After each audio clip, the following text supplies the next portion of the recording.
ហើយបងប្អូននេះហើយពួកស្ទះខ្យងនេះបើយើងធ្វើតងវែងមិនស្អាតបងប្អូនធ្វើតងខ្លីពេកវាអត់ស្អាតទេបើយើងធ្វើមុខចាក់ជ្រៅយើងធ្វើតងខ្លីវាអត់ស៊ីគ្នាចេញយើងធ្វើតងរឿងវែងបន្តិចឲ្យវាស៊ីគ្នា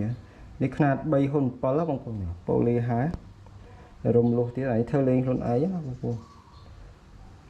លុតអីរឹងណាត្រីស្រែអីវត្តមកឆ្ងាញ់នេះសួស្តីបងប្អូនធ្វើបានមកក្របលេងខ្លួនឯងຂະຫນາດត្រីស្រែនេះខ្ញុំលុតហើយបងប្អូនដៃសលុតវារឹងនេះຂະຫນາด7ហ៊ុន3ហ៊ុន7បងប្អូនដែក1លី8ហើយនេះម៉ូតស្ទះខ្យងបងប្អូនប៉ុន្តែខ្ញុំអត់ធ្វើថ្នាក់តោងធំទេខ្ញុំធ្វើថ្នាក់វាបើកតែប៉ុណ្ណេះទេដោយសារខ្ញុំលេងប៉ុណ្ណេះវាតម្រូវមាត់ត្រីស្រែយើងធ្វើរបៀបថ្នាក់តម្រូវមាត់ត្រីស្រែពេលយើងពុតចល័យនេះតិចឲ្យថ្នាក់វាបើកធំតិចក៏បានប៉ុន្តែខ្លាចយើងវត្តត្រីស្រែវាក្រចូលបងប្អូនអញ្ចឹងស្ទះខ្យងខ្ញុំយកថ្នាក់តែប៉ុណ្ណេះទេដល់ពេលត្រីវាខំវាឆាប់ចូល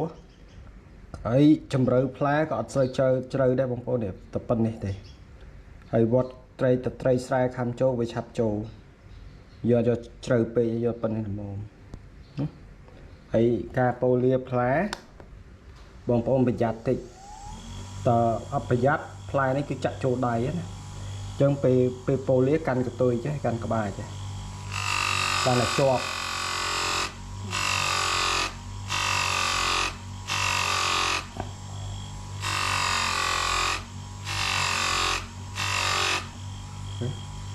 ហើយយើងកាន់ប្រយ័ត្នប្រយែងអាប៉ូលានេះមិនបានទេតើផ្លាត់ដៃយើងណាតែផ្លាត់ចូលដៃយើងហើយអញ្ចឹងយើងត្រូវប្រយ័ត្ន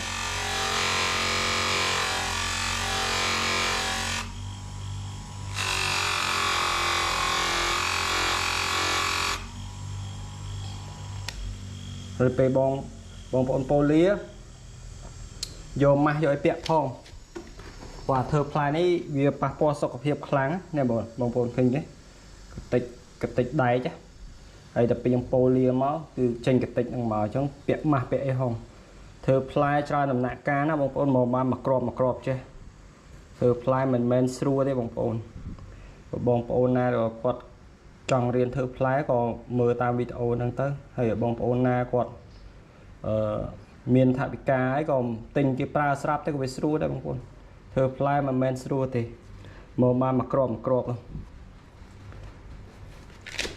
ចឹងយើងប៉ូលាប្រយ័ត្នប្រយែងតិចដៃកាន់តែជាប់ប្រើកម្លាំងច្របាច់វាជាប់តើវាផ្លាត់មកដៃយើងហើយ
ហើយបងប្អូន